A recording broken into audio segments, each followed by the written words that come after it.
ഒരുപാട് ആളുകൾ അർജുന് വേണ്ടി പ്രാർത്ഥിക്കുന്നു. ലോകമെമ്പാടുമുള്ള മലയാളികൾ പറയുന്നു ജീവനോട് അർജുൻ മടങ്ങി വരണം. നമ്മുടെ എല്ലാവരുടെയും ആഗ്രഹം അതാണ്. കാരണം ഇത്രയും ദിവസങ്ങൾ കഴിഞ്ഞു, അത് നമ്മളെ വല്ലാതെ ആശങ്കപ്പെടുത്തുന്നു. ഈ കോഴിക്കോട്ടെ അർജുൻ്റെ വരവിനായിട്ട് കാത്തിരുന്നവരാണ് നമ്മൾ. 10 ദിവസം കഴിയുമ്പോൾ അതിലെന്ത് സംഭവിക്കുമെന്ന് നമുക്കൊരു പക്ഷേ ഇന്ന് അറിയാൻ കഴിയും. എല്ലാവരുടെയും ആഗ്രഹമാണ് പ്രിയപ്പെട്ട പ്രേക്ഷകർ പങ്കുവയ്ക്കുന്നത്. ഇപ്പോൾ സമയം 7 മണി കഴിഞ്ഞ് 44 മിനിറ്റും 58 സെക്കൻഡും. ഇപ്പോൾ മറ്റൊരു കാര്യം വരുന്നത്, സമൂഹ മാധ്യമങ്ങളിലൂടെയുള്ള വ്യാജ പ്രചാരണത്തിനെതിരെ അർജുൻ്റെ കുടുംബം പരാതി കൊടുത്തു എന്ന വാർത്ത വരുന്നുണ്ട്.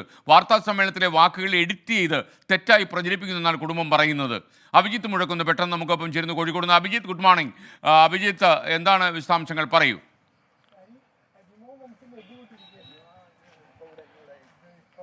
SK, നമുക്കറിയാം ഈ അർജുൻ്റെ കുടുംബം കഴിഞ്ഞ കുറേ ദിവസങ്ങളായി ഏത് രീതിയിലുള്ള മാനസിക പ്രയാസത്തിലൂടെയാണ് കടന്നു പോകുന്നത്, സമ്മർദ്ദത്തിലൂടെയാണ് കടന്നു പോകുന്നത് എന്ന്. അതിനിടയിലാണ് ഈ രീതിയിലുള്ള സമൂഹ മാധ്യമങ്ങളിലൂടെ വ്യാജ പ്രചാരണം കൂടി അവർക്ക് നേരിടേണ്ടി വരുന്നത്, സൈബർ അതിക്രമം കൂടി അവർക്ക് നേരിടേണ്ടി വരുന്നത്. ഇതിനൊക്കെ ആധാരം കഴിഞ്ഞ 2 ദിവസം മുൻപ് നടന്ന അർജുൻ്റെ കുടുംബത്തിൻ്റെ വാർത്താ സമ്മേളനമാണ്. ഈ വാർത്താ സമ്മേളനത്തിൽ ഈ മാതാവ്, അർജുൻ്റെ അമ്മ ഷീല, ചില കാര്യങ്ങളൊക്കെ പറഞ്ഞിരുന്നു. അത് ഈ തിരച്ചിലുമായി ബന്ധപ്പെട്ടാണ്. അതൊക്കെ അവരുടെ തൻ്റെ മകനെ പ്രതീക്ഷിച്ചുള്ള ആ അമ്മയുടെ കാത്തിരിപ്പിൻ്റെ ഒക്കെ ഒരു പ്രതിഫലനമായിരുന്നു. ഈ വാർത്താ സമ്മേളനത്തിലെ ചില ഭാഗങ്ങൾ എഡിറ്റ് ചെയ്ത് മാറ്റിയാണ് നിലവിൽ ഈ സമൂഹ മാധ്യമങ്ങളിലൂടെ പ്രചരിപ്പിക്കുന്നത്.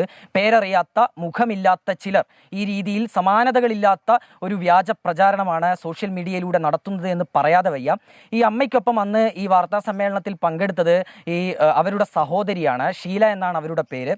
അവർ ചില കാര്യങ്ങൾ ഈ അമ്മയോട് തെറ്റായി പറഞ്ഞു. അതിൻ്റെ അടിസ്ഥാനത്തിൽ അമ്മ ചില കാര്യങ്ങൾ മാധ്യമങ്ങൾക്ക് മുന്നിൽ പറഞ്ഞു. ഇതാണ് ഈ സോഷ്യൽ മീഡിയയിലൂടെ പ്രചരിക്കുന്ന ആ ഒരു സംഭവം, ഒരു വ്യാജ വാർത്ത. ആ വ്യാജ വാർത്തയുടെ ചുവട് പിടിച്ച് ഈ അമ്മയ്ക്കെതിരെ, ഈ കുടുംബത്തിനെതിരെ, സഹോദരിക്കെതിരെ, അമ്മയുടെ സഹോദരിക്കെതിരെ അങ്ങനെ വലിയ രീതിയിലുള്ളൊരു വ്യാജ പ്രചാരണം ഇപ്പോഴും നടക്കുന്നുണ്ട് ഈ സൈബർ ഇടങ്ങളിൽ. എന്തുകൊണ്ടാണ് ഇങ്ങനെയൊരു അറ്റാക്ക് ഈ അമ്മയ്ക്ക് നേരിടേണ്ടി വരുന്നത് എന്നുള്ള കാര്യത്തിൽ നമുക്ക് വലിയ ആശങ്കയുണ്ട്. കാരണം അവർ കഴിഞ്ഞ ദിവസങ്ങളിൽ കടന്നു പോകുന്ന ആ ഒരു പ്രയാസം, അത് ഇവിടെ ഈ വീട്ടിൽ വന്ന് റിപ്പോർട്ട് ചെയ്തു, അവരെ കണ്ടു എന്ന രീതിയിൽ നമുക്ക് കൃത്യമായി മനസ്സിലാക്കാൻ സാധിക്കുന്നതാണ്.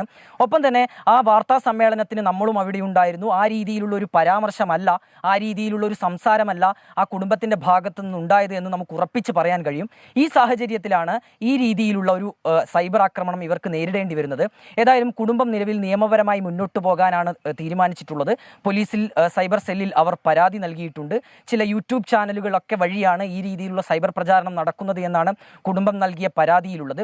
ഏതായാലും പോലീസ് ഏത് രീതിയിലുള്ള നടപടി സ്വീകരിക്കും എന്നുള്ളത് നമുക്ക് കാത്തിരുന്ന് കാണാം. പക്ഷേ ഈ രീതിയിലുള്ള സൈബർ ആക്രമണം അത് അവസാനിപ്പിക്കുക എന്ന് തന്നെയാണ് നമുക്ക് ഈ ഒരു ഘട്ടത്തിൽ പറയാനുള്ളത്. കാരണം ഇവിടെ വന്ന് നേരിട്ട് അവരുടെ ആ ഒരു മാനസിക വിഷമം, അവരുടെ പ്രയാസം മനസ്സിലാക്കി എന്ന രീതിയിൽ പറയുകയാണ്. അവർ കടന്നു പോകുന്ന ആ സാഹചര്യം